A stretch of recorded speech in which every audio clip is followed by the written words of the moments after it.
Köhnə Bakı bağları, uşaqlıq xatirəsi, hər küncü bir xəzinə, Xəzər cazibəsi. Hasarları alçaq daş, paslı torlar, taxtalar, qızıl kimi narın, qum köpüklənən dalğalar.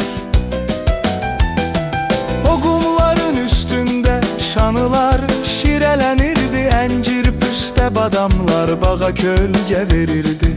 Külaf rəngi üstündə qurular, miçətkənlar işığa haf gələndə gözləyərdik qonaqlar. Səhər tezdən günəşi dənizdə qarşılardıq, sahildə balıq tutub arzuya qovuşardıq. Qum ayaq yandırardıq, tullanaraq qaçardıq, qəmbər daşı axtarıb üstündə dayanardıq.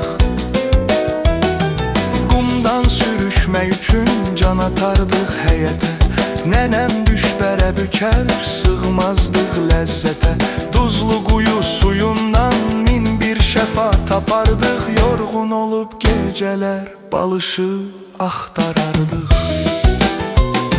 Samavarın tüstüsü, pür rəngi çaylarımız, səhər süfrə başında bizim toplanmağımız. Ağaclardan sallanan düzəlmə yelləncəklər, uşaqların səs-küyü, aşıqla əyləncələr.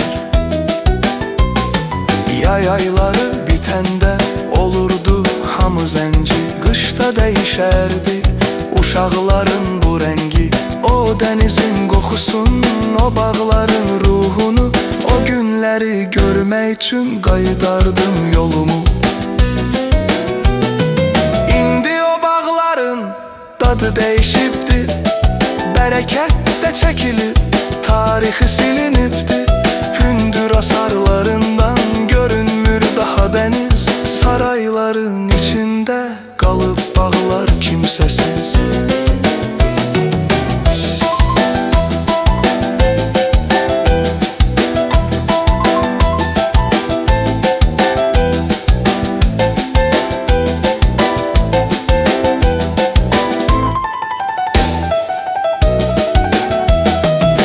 Uşaqların səs-küyü, nəşanının dadı var, qumu sovrulub daha suyunda inadı var.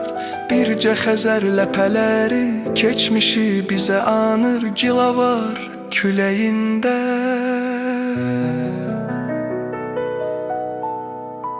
Uşaq ruhu boylanır.